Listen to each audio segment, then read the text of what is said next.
بسم اللہ الرحمن الرحیم یا ودود صلی علی سیدنا محمد وآلہ وصحابہ انکا رحیم ودود۔ السلام علیکم ورحمۃ اللہ وبرکاتہ۔ میں آپ کے سامنے حضور پر نور حضرت فضل شاہ صاحب قطب دو عالم المعروف سائیں نور والے رحمۃ اللہ تعالیٰ علیہ کے بیانات اور ملفوظات پیش کر رہا ہوں۔ یہ بیانات اور ملفوظات کتاب احسن حواس سے لیے گئے ہیں جو نواز رومانی صاحب رحمۃ اللہ تعالیٰ علیہ نے مرتب کی ہے۔ اگر بیانات اور ملفوظات پڑھنے میں کوئی کمی پیشی یا کوئی بھول ہو جائے تو میں اس کے لیے پیش کی معافی چاہتا ہوں۔ مرشد من فضل شاہ فاضلی، مرشد من فضل شاہ فاضلی، قطب دو عالم بود کامل ولی۔ قدم بوسی کے لیے آستانہ عالیہ پر حاضر ہوا۔ آپ زبان مبارک سے فرما رہے تھے کہ آنکھ اور کان اللہ تعالیٰ کے دو بہت بڑے انعام ہیں۔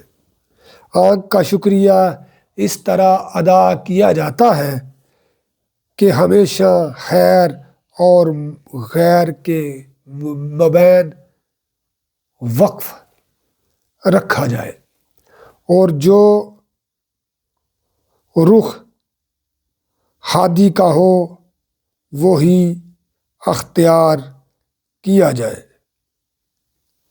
آنکھ کثیف بھی ہوتی ہے اور لطیف بھی۔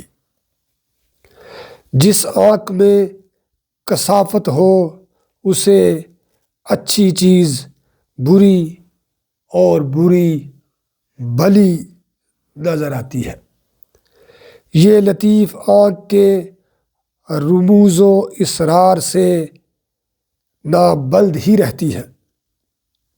صاحب و بزرگان دین کے عمل کو دیکھ کر جو عمل نہیں کرتا وہ آنکھ سے غیر حاضر اور اندھا ہے۔ اس کے برعکس لطیف آنکھ برائی کو برائی کے اور اچھائی کو اچھائی کے مقام پر رکھتی ہے۔ کثیف اور لطیف آنکھ کی مثال بیان فرماتے ہوئے کہا کہ ایک مرتبہ حبیب کبریا رحمت للعالمین رؤوف الرحیم حضور پر نور حضور نبی کریم صلی اللہ علیہ وآلہ وسلم مع اپنے صحابہ اکرام رضی اللہ تعالی عنہ اجمعین تشریف فرما تھے۔ اتفاق سے وہاں ابو جہل بھی موجود تھا۔ سیدنا حضرت ابو بکر صدیق رضی اللہ تعالی عنہ نے عرض کیا، یا رسول اللہ صلی اللہ علیہ وآلہ وسلم، آپ مجھے دنیا جہان میں سب سے زیادہ پیارے اور حسین و خوبصورت لگتے ہیں۔ آپ صلی اللہ علیہ وآلہ وسلم نے ارشاد فرمایا، بالکل ٹھیک کہا۔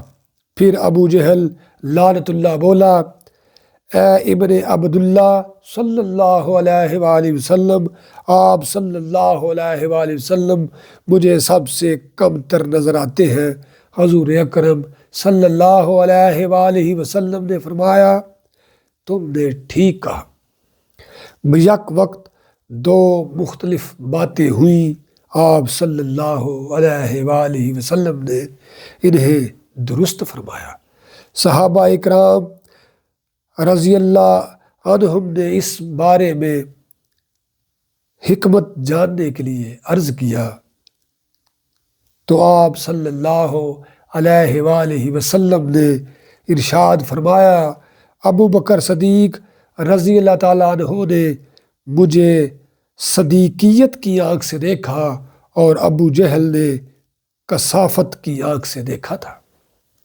فرمایا جو غیر کی بات پر کان دھرتا ہے وہ پتھر ہے، اس پر نصیحت نہیں اثر کرتی۔ جب کان کو بے اصولی سے، آنکھ کو زینت حیات دنیا میں محو کر دیا جائے اور دل کو خواہشات کا غلام بنا دیا جائے تو یہ ان گراں مایہ انعامات کی ناشکری ہے۔ فرمایا کہ کان کا شکریہ اس طرح ادا ہوتا ہے کہ ہمیشہ اس کی بات سنی جائے جس میں صداقت ہو۔